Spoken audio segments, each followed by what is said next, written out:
मेरे YouTube channel में आप सभी का एक बार फिर से स्वागत है। एक वक्त की बात है, बादशाह अकबर अपने दरबारियों के साथ दरबार में मौजूद थे। तभी उनके मन में एक बात आती है। बादशाह बोलते हैं कि मेरे आसपास हमेशा बुद्धिमान लोग रहते हैं और मैं उनके बीच रहकर बोर हो गया हूँ। मैंने फैसला किया है कि मुझे कुछ मूर्ख व्यक्तियों से मिलना चाहिए। अकबर बीरबल से कहते हैं, तुमने हमेशा हमारी मदद अपने ज्ञान और चतुराई से की है।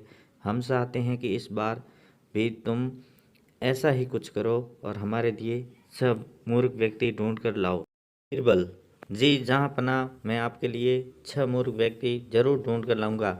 अकबर, हम आपको सब मूर्ख व्यक्ति ढूंढने के लिए 30 दिन का समय देते हैं। बीरबल, जहाँ पनाह, मुझे इतने अधिक समय की आवश्यकता नहीं पड़ेगी। अकबर कहे, ठीक है, अगर तुम उससे पहले ही मूर्ख व्यक्ति ले आ सकते हो तो ये अच्छी बात है। इसके बाद बीरबल मूर्ख व्यक्तियों की तलाश में निकल पड़ता है। बीरबल रास्ते में पूरा समय इसी सोच में था कि उसे वो मूर्ख लोग कहाँ मिलेंगे। तभी उसे गधे पर बैठा एक आदमी दिखाई देता है जो सिर पर घास की गठरी रखे हुए था। बीरबल ने तुरंत घोड़ा रोका और उससे उसकी पहचान पूछने लगा। बीरबल, कौन हो तुम और ऐसे गधे पर बैठकर और घास अपने सिर पर लेकर क्यों जा रहे हो? व्यक्ति, मैं रामू हूँ और मेरा गधा कमज़ोर व थका हुआ है, इसलिए गधे का बोझ कम करने के लिए मैंने घास की गठरी अपने सिर पर रखी है। यह सुनकर बीरबल सोचता है कि मुझे पहला मूर्ख व्यक्ति मिल गया है। फिर बीरबल इस उससे कहता है कि तुम जानवरों के बारे में इतना सोचते हो, इसलिए मैं तुम्हें बादशाह अकबर से इनाम दिलवाऊंगा। यह कहकर बीरबल उस व्यक्ति को अपने साथ चलने के लिए कहता है और इनाम की बात सुनकर रामू बीरबल के साथ हो लेता है।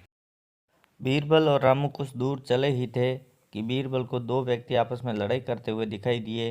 बीरबल उन दोनों व्यक्तियों को लड़ने से रोकता है और उनसे पूछता है कि तुम दोनों कौन हो और किस बात के लिए लड़ रहे हो। पहला व्यक्ति, जनाब मेरा नाम चंगू है। दूसरा व्यक्ति, और मेरा मंगू है। मंगू, जनाब मुझे चंगू कहता है कि इसके पास शेर है जिसे वो मेरी गाय के शिकार के लिए छोड़ेगा। चंगू, हाँ मैं ऐसा ही करूँगा और मुझे बहुत मज़ा भी आने वाला है। बीरबल, कहाँ हैं तुम लोगों की गाय और शेर? मंगू, जनाब जब भगवान हमें वरदान देने आएंगे तो मैं उनसे गाय मांगूंगा और संगू शेर मांगेगा, जिससे यह मेरी गाय पर छोड़ने की बात कर रहा है। बीरबल, अच्छा ये बात है। उनकी बातें सुनकर बीरबल समझ गया कि उन्हें दो और मूर्ख व्यक्ति मिल गए हैं। बीरबल इनाम की बात कहकर उन्हें भी अपने साथ ले लेता है। उन तीनों को लेकर बीरबल अपने घर पहुंचता है और फिर सोचने लगता है कि बीरबल अपने घर पहुंचता है और फिर सोचने लगता है कि बाकी के मूर्ख व्यक्ति कहाँ से ढूंढ कर लाऊं। बीरबल उन तीन मूर्खों को अपने घर में ही रहने के लिए कहकर बाहर चला जाता है। जब बीरबल और मूर्ख लोगों को ढूंढने के लिए बाहर आता है तो उसे एक व्यक्ति दिखाई देता है जो कुछ ढूंढता रहता है। बीरबल उसके पास जाकर पूछता है कि आप क्या ढूंढ रहे हो? व्यक्ति, जनाब मेरी अंगूठी कहीं गिर गई है जिसे मैं काफ़ी समय से खोज रहा हूँ लेकिन मुझे नहीं मिल रही है। बीरबल, क्या आपको पता है कि अंगूठी कहाँ गिरी थी? व्यक्ति, दरअसल मेरी अंगूठी यहाँ से दूर उस पेड़ के पास गिरी थी, लेकिन वहाँ अंधेरा होने के कारण मैं यहाँ उसे ढूंढ रहा हूँ। बीरबल, अच्छा ये बात है, आप कल हमारे साथ बादशाह के दरबार में चलो। मैं बादशाह अकबर से आपको दूसरी अंगूठी देने के लिए कहूँगा। व्यक्ति, अच्छा ठीक है। फिर खुश होकर अगले दिन सुबह बीरबल दरबार में उन चार मूर्खों को लेकर पहुँचता है। बीरबल, बादशाह अकबर, मैं आपके कहे अनुसार मूर्ख व्यक्तियों को ढूंढ कर ले आया हूँ। अकबर, बीरबल, तुमने तो एक ही दिन में मूर्ख व्यक्ति ढूंढ लिए।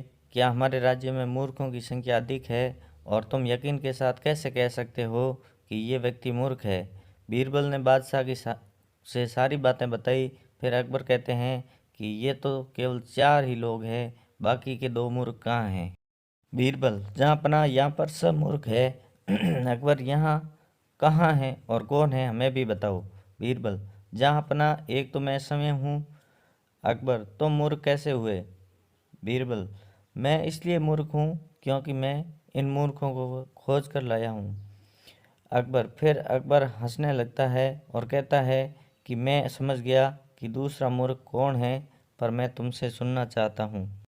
बीरबल, दूसरे आप हैं जापना, जो आपने मुझे मूर्ख व्यक्तियों को लाने के लिए कहा। बीरबल की बातें सुनकर अकबर उसकी प्रशंसा करने लगते हैं और कहते हैं कि बीरबल के पास हर सवाल का जवाब होता है। इस कहानी से हमें यही सीख मिलती है कि दिमाग और चतुराई से हर मुश्किल काम आसान हो सकता है, लेकिन ऐसे कामों में अपना कीमती समय व्यर्थ नहीं करना चाहिए जिसका कोई मतलब न हो। दोस्तों, अगर ये कहानी पसंद आई है तो अपने दोस्तों को शेयर करें। अगर आप मेरे चैनल पर नए हैं तो नॉवल स्टोरीज़ को सब्सक्राइब करें और नोटिफिकेशन बेल भी दबाएं। अपना और अपने परिवार का ख्याल रखें। मिलते हैं नई कहानी के साथ, तब तक के लिए धन्यवाद।